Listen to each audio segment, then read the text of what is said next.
A gente vive dentro de uma ideologia. E os países socialistas não estão isentos dessa ideologia burguesa.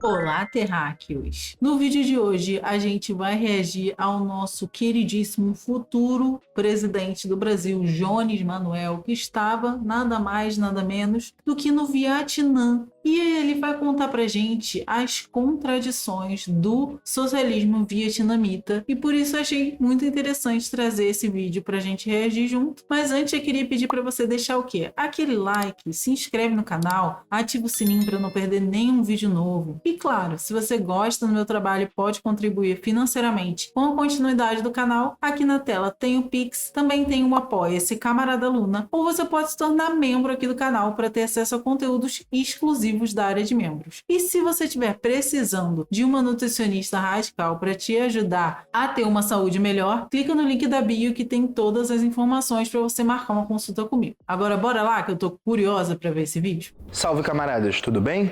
O tema do vídeo de hoje é contradições do socialismo de mercado do Vietnã. Camaradas, note, a gente está aqui em Dien Bien Phu, né, cidade histórica em que o colonialismo francês foi derrotado, e aí vamos começar a fazer um debate bem introdutório sobre os problemas e contradições do socialismo de mercado vietnamita. A fórmula oficial do partido é um desenvolvimento de mercado sob orientação socialista. Primeiro, um preâmbulo teórico que eu acho muito importante. A experiência histórica de planificação do século XX, ela mostrou dois problemas fundamentais. Primeiro, o problema do financiamento da industrialização. De onde vai se tirar a riqueza que vai financiar o desenvolvimento da indústria pesada, da indústria leve, o desenvolvimento da complexidade produtiva. A fórmula adotada pela industrialização soviética e pela industrialização chinesa maoísta mostrou vários problemas históricos. Qual é a fórmula? É basicamente extrair o excedente do campo para financiar a industrialização e o desenvolvimento de uma civilização urbano-industrial. No caso da União Soviética, a gente teve a coletivização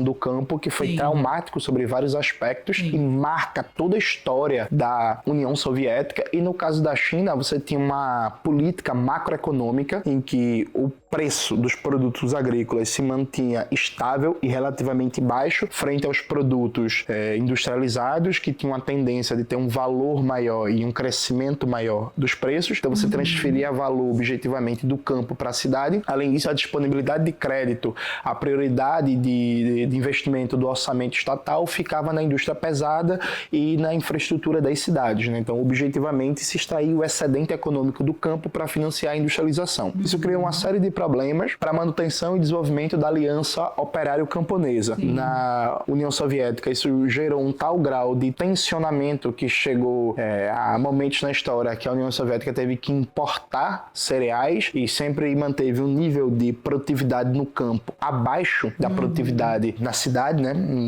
Uma produtividade agrícola menor que a produtividade industrial, isso por um lado. Por outro lado, a planificação econômica também mostrou um outro problema histórico, que ela funcionou muito bem, isso no contexto do século XX, antes da informática, da inteligência artificial, do 5G, da Big Data, enfim. É porque isso é importante, né, gente? É importante a gente lembrar que as experiências socialistas que a gente tem em ativo hoje no mundo são experiências que começaram há bastante tempo atrás e que não tinham as condições que a gente tem hoje, de internet, de globalização. Então, se o Lenin falava num jornal, hoje em dia a gente pode pensar num site, numa rede social, sabe? Num aplicativo, porque as coisas mudam e a gente tem que pegar essas experiências e olhar para elas hoje e não ficar olhando e querer replicar exatamente as condições que a gente tinha no passado, que não são as mesmas de hoje. Funcionou muito bem para construir infraestrutura e indústria pesada, né? Indústria de bens de capital. O que é a indústria de bens de capital? Máquinas que constroem máquinas. Então, a planificação soviética, por exemplo, é extremamente exitosa na hora de pensar a construção de infraestrutura, eletrificação, urbanização, construção de metrô, grandes obras, produção de indústria militar, indústria de máquinas e equipamentos e por aí vai. Mas na indústria leve, na indústria de bens de consumo, inclusive em próprio ramos civis, de maneira geral, da indústria, né, um pouco mais desconectados do complexo industrial militar, você tinha vários problemas de produtividade, problemas de qualidade e problemas, inclusive, de disponibilidade. Porque, repare, quando você vai construir uma barragem, por exemplo, ou um metrô, vamos imaginar que a obra dure 5, 6 anos. Cada investimento na construção de um metrô ou de uma barragem implica necessariamente gerar salários, empregos e demanda de consumo. E aí, esse investimento ele vai demorar para ficar pronto e gerar seus efeitos de encadeamento. Você vai construir uma barragem, ela vai demorar 3, 4, 5 anos para ficar pronta, começar a gerar energia e provocar ganhos de produtividade e ampliação da capacidade produtiva. Mas nesse intervalo de tempo, o consumo necessariamente já aumenta porque você tem geração de salário e geração de renda adicional. O consumo ele é suprido a partir da indústria leve, só que não necessariamente o crescimento dessa demanda de consumo vai ser suprido pelo crescimento da indústria leve, dado que a prioridade histórica dos países socialistas foi a indústria de base, a indústria pesada, né? O Vietnã, como vários países socialistas, teve que responder a essas contradições da planificação econômica de estilo soviético. A gente teve ainda nos anos 50 e 60 experiências como a experiência da Hungria,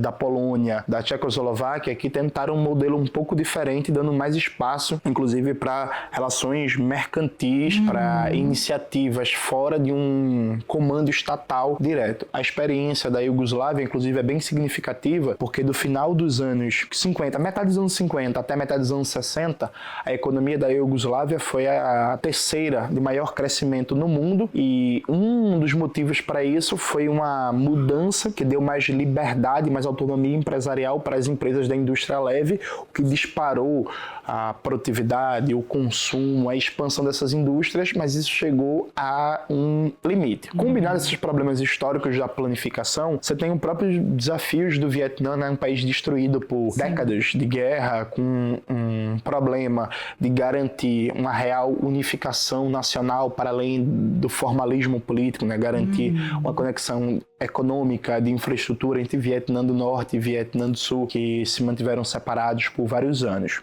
O Vietnã adotou um modelo, que é o modelo Doi Moi, que é baseado em reformas de mercado e que segue um caminho muito parecido com o caminho chinês, né? Começa com o desmantelamento de comunas rurais e fazendas agrícolas coletivas, com a responsabilidade familiar da produção do excedente econômico na agricultura. A gente viu aqui, né, um vídeo da camarada Luna Oi, né, minha xará, mostrando como é que são essas fazendas no Vietnã. E, gente, que incrível seria um vlog no Vietnã com Luna em dobro, com Luna Oi e camarada Luna. Gente, façam isso acontecer. Façam isso acontecer. Permissão para comercializar esse excedente, e depois um processo de desestatização da economia, que no Vietnã eles não chamam de privatização, gente, é socialização da economia. Que sim, houve uma prioridade para os trabalhadores das empresas comprarem as ações e se transformarem em proprietários, mas nesse processo houve concentração de capital na mão de algumas figuras, vários trabalhadores que tinham ação das empresas, a empresa era coletiva, depois isso foi sendo concentrado na mão de algumas pessoas, uma abertura também para o capital estrangeiro. De maneira geral, o Vietnã ele conseguiu solucionar essas duas contradições, né? A indústria leve e amplos setores da economia, inclusive no setor de serviços, passaram para as mãos da iniciativa privada, ainda que mantendo um controle estatal muito forte, um controle estatal sobre a macroeconomia e setores estratégicos da economia que dão o efeito geral do direcionamento do desenvolvimento econômico, por assim dizer. Então, o problema da indústria leve foi resolvido via mercado e o problema da aliança operário-camponesa foi resolvido numa ideia de que a produção agrícola vai ser gerida pelos camponeses, pelas famílias. O Estado vai chegar como um ente garantidor de grandes obras, de infraestrutura, de crédito, de escoamento para a produção, uma política muito firme de segurança e de soberania alimentar, mantendo a terra como propriedade do Estado. No Vietnã não existe propriedade privada da terra. No Vietnã não existe propriedade privada da terra. Reforma agrária, gente. Reforma agrária. Gostoso demais. A terra é uma concessão do Estado, seja para as famílias, seja para as empresas nacionais ou estrangeiras. E aí o Vietnã é um exemplo de sucesso econômico, né? O país mantém taxas de crescimento econômico acima de 7% há muito tempo, planeja um aceleramento do seu crescimento econômico, mantendo taxas de 10% ao ano até 2050, em que a expectativa é que o país esteja entre as 20 maiores economias do mundo e seja um país de renda alta. 40% do PIB vietnamita é PIB industrial. O país tem várias marcas nacionais. Aqui andando pelo Vietnã, e Maxwell reparou, por exemplo, e é impossível não reparar como você tem vários carros e motos de empresas nacionais, empresas inclusive privadas, mas que têm um forte controle estatal. Então, do ponto de vista de desenvolvimento econômico, de pujança econômica, de capacidade de entregar grandes obras, o Vietnã, ele impressiona, né? Especialmente se você considerar que há 50 anos atrás o país estava todo destruído. Então, a gente viu o recém-inaugurado metrô da cidade de Ho Chi Minh.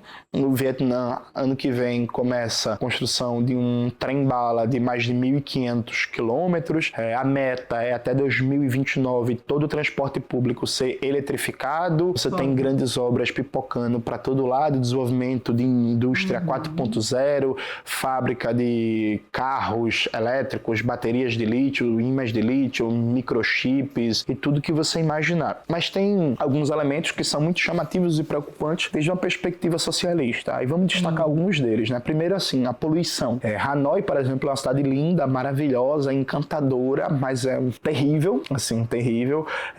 Eu, inclusive, tô com a garganta bem ruim pelos 2 dias e meio, 3 dias que a gente passou em Hanoi. O ar é pesado, extremamente poluído, é bem pior, por exemplo, que São Paulo. Pior do que São Paulo? Aí foi pesado mesmo. Você vê vários rios urbanos poluídos. É uma cidade com muito verde, uma cidade muito agradável, mas com um ar muito pesado, com muita poluição. Então, você tem também um crescimento muito grande da desigualdade, né? Tal qual aconteceu na China.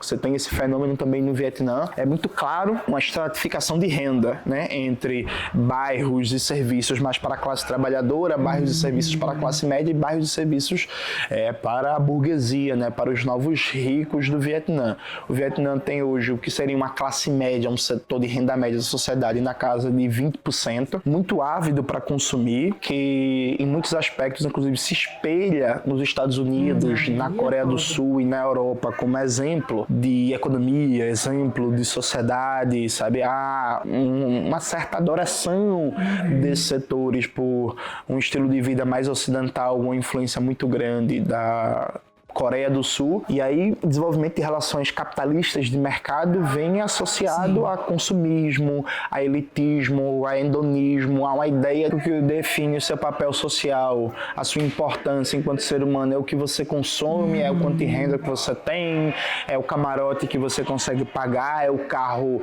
chique que você consegue pagar, o condomínio que você consegue pagar. E a gente tem que lembrar, né, que infelizmente, gente, a gente vive dentro de uma ideologia, né? A gente está o tempo inteiro sendo avisado sobre a ideologia, recebendo ideologia, seja através dos produtos que a gente consome, seja através dos filmes, das músicas, das peças de teatro, das notícias do jornal. Isso tudo está ligado pela ideologia. E a ideologia dominante é a ideologia capitalista, burguesa, que traz todos esses aspectos que o Jones está falando, do egoísmo, de que o seu objetivo de vida é consumir e ter posses, e quanto mais você consumir e tiver posses, mais valoroso você é para a sociedade. E os países socialistas não estão isentos dessa ideologia burguesa. A China, por exemplo, faz coisas para tentar impedir que essa ideologia burguesa chegue na população chinesa e aliene a população chinesa. Então a gente tem visto ao longo dos anos algumas coisas que têm sido feitas pelo Partido Comunista Chinês para tentar barrar isso, né?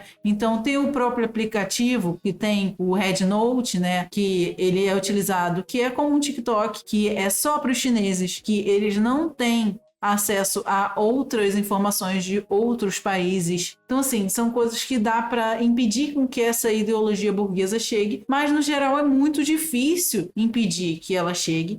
E outro ponto que é muito importante a gente falar sobre toda e qualquer experiência socialista que a gente tenha passado nos últimos anos é que os países imperialistas fazem de tudo para destruir, para acabar, para minar a população, para alienar a população através da ideologia, inclusive, para impedir que esse país se desenvolva economicamente, para a gente dizer que não deu certo o socialismo. Então, os Estados Unidos faz isso com Cuba, quando impõe mais de 90 e tantas sanções que impedem que o país tenha agulha para fazer a vacina que foi criada lá, mais de 5 vacinas criadas antes, porque a medicina em Cuba é excelente. Faz com que a Coreia do Norte tenha também inúmeras sanções, fazendo com que aparelhos médicos não possam chegar para cuidar de crianças, porque o imperialismo também impede. E ali, né, no Vietnã, a gente está do lado da Coreia do Sul. A gente está toda hora entremeado com essa ideologia burguesa que vai fazer com que, inclusive, as pessoas de Cuba, por exemplo, não queiram ficar em Cuba. Não só por conta das condições, porque muita gente tem, né? Enfim, mas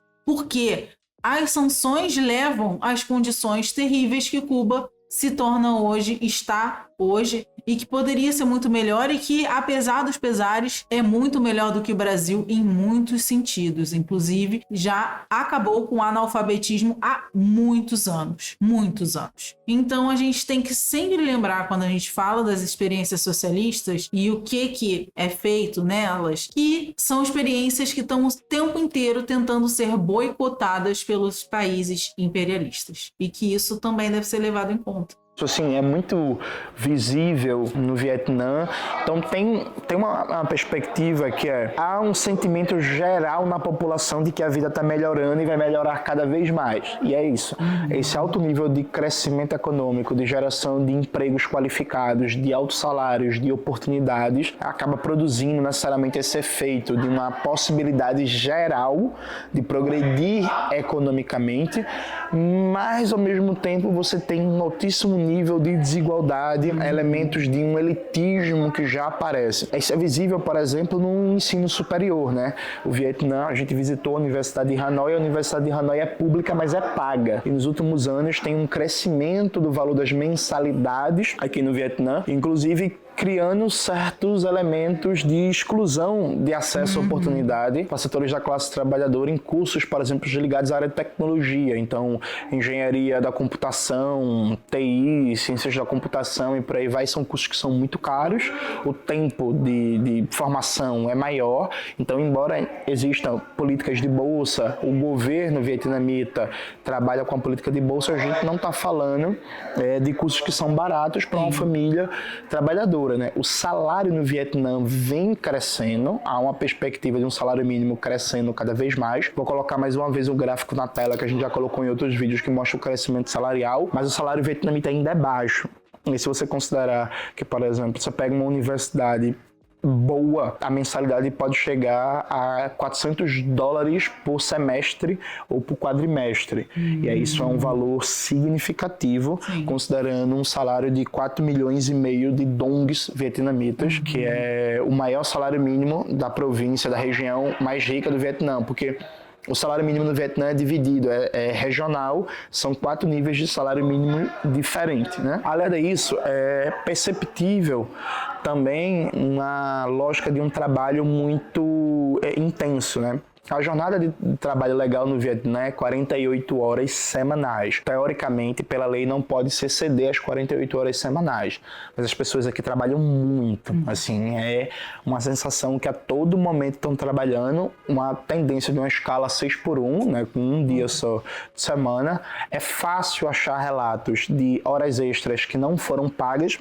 E aí é isso. Do ponto de vista da legislação trabalhista, a hora extra no Vietnã é muito bem remunerada, né, para se evitar excesso de trabalho. trabalho. Só que você consegue achar com facilidade relatos de trabalhadores que tiveram suas horas extras que não foram pagas. Pode-se argumentar que a tendência com o desenvolvimento da complexidade produtiva de uma economia cada vez mais industrializada é o crescimento geral do nível de salário, melhora das condições de trabalho nos setores de ponta da economia que vai pressionar para uma melhora todos os salários de maneira geral e as condições de trabalho, que é mais ou menos o que aconteceu com a China, diga-se de passagem. Mas isso não está colocado ainda de maneira imediata, ainda você tem um ritmo de trabalho muito extenuante, condições de trabalho ainda muito complicadas, nada perto do estereótipo do tem trabalho escravo, viu, gente? Isso é mera propaganda de comunista, orientalista, trabalho escravo, meu Deus. Isso não está colocado, mas as condições de trabalho precisam melhorar bastante. E aí é isso, o Vietnã lembra bastante a China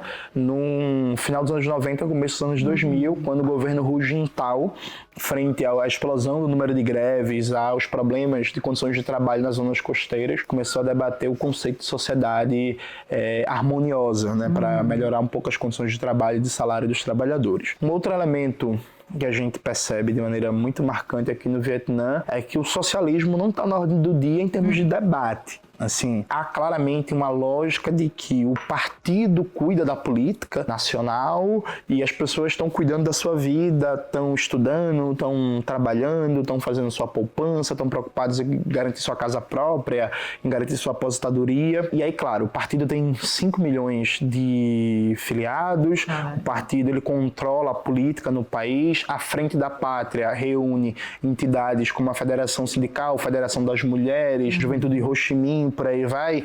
Então, teoricamente, você tem várias formas de participação. Na Universidade de Hanoi, quando a gente foi, por exemplo, a gente fez várias perguntas sobre a atuação do movimento estudantil, né, da juventude de Ho Chi Minh. Então, é muito presente um certo tecido associativo de participar da política, mas participar da política para algumas pessoas, de maneira geral, que meio que o partido cuida, e aí debate sobre socialismo, sobre anti-imperialismo. A percepção que fica até agora é que isso está fora do cotidiano das pessoas. Eu diria que é bem diferente do que as pessoas retratam, por exemplo, em Cuba, né? Que Cuba há um nível de politização maior no seio da população, do cotidiano, do que no Vietnã. E aí, aliado a isso, a gente pensa num aspecto que é um próprio socialismo, que ele se propõe a ser um socialismo sem confronto com o mundo imperialista, né? Então, por exemplo, o Vietnã mantém, inclusive, relações com Israel muito boas, diga-se de passagem, né?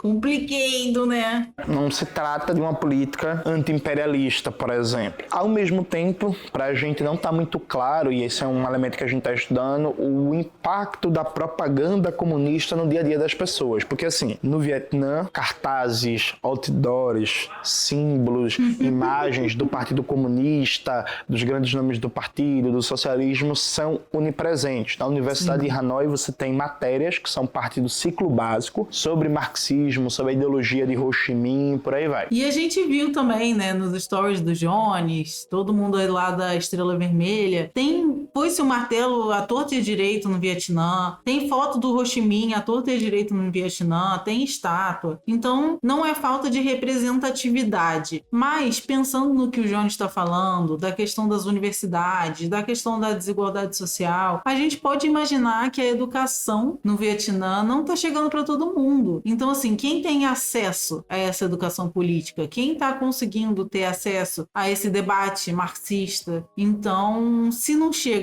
na população geral, é óbvio que vai ter essa despolitização e o debate sobre socialismo vai ficar abafado, literalmente. Há que se perguntar do quanto isso tem efeito na formação ideológica das pessoas, do quanto isso realmente influencia a sua consciência, seu modo de ver o mundo, seu agir político. A gente está formando ainda opinião sobre isso. Na Universidade de Hanoi, a gente colheu alguns depoimentos que falam que isso é visto mais como matérias formais. É muito mais fácil perceber no Vietnã um nacionalismo, uma ideia de defesa da pátria, de amor à pátria, de um orgulho de ser vietnamita, do que uma perspectiva marxista. Essas seriam nossas primeiras impressões. Tem muita coisa em aberto. A gente precisa debater, inclusive, o que daria para fazer no lugar do Doi Moi, assim, que acho que é um ponto importante, não dá só para apontar os limites, mas como uma primeira introdução, a gente colocaria esses elementos centrais no documentário que a gente está gravando, que a gente, inclusive, não escolheu o nome ainda. Então, assim, dê uma sugestão de nome para o nosso documentário. As sugestões são bem-vindas, porque vai ajudar eu e Maxel a gente decidir que nome a gente vai escolher. A gente vai aprofundar todos esses elementos e vai tentar responder algumas questões que nesse vídeo ficaram muito mais colocadas do que respondidas, né? Acho que é isso. Espero que vocês tenham gostado do vídeo de hoje do canal. Não se esqueça de se inscrever no canal, ativar o sininho, curtir esse vídeo, compartilhar e tudo isso que vocês já sabem. Um beijo e até a próxima. Eu adorei o vídeo, já o quê? Deixei o like aqui, já vou comentar aqui qual o nome que eu espero, que eu vou sugerir. Mentira, deixa eu pensar. Não sei. Não sei. Deixa aí nos comentários aí uma sugestão de nome para eu comentar lá no Jones. Também deixa o like neste vídeo aqui e no do Jones. Se inscreve no meu canal e no canal do Jones. Ativa o sininho no meu canal e no canal do Jones, obviamente. E se você gosta do meu trabalho, pode contribuir financeiramente. Aqui na tela tem o Pix. Também tem o Apoia-se Camarada Aluno. O link tá aqui na descrição. Você pode também se tornar membro aqui desse canal para ter acesso a conteúdos exclusivos da área de membros, os VODs das lives, leituras radicais, vlogs exclusivos. E se você quiser uma nutricionista radical para te ajudar a ter uma saúde melhor, clica no link da bio que lá tem todas as informações para você marcar uma consulta comigo. É isso, gente. Beijos e até a vitória.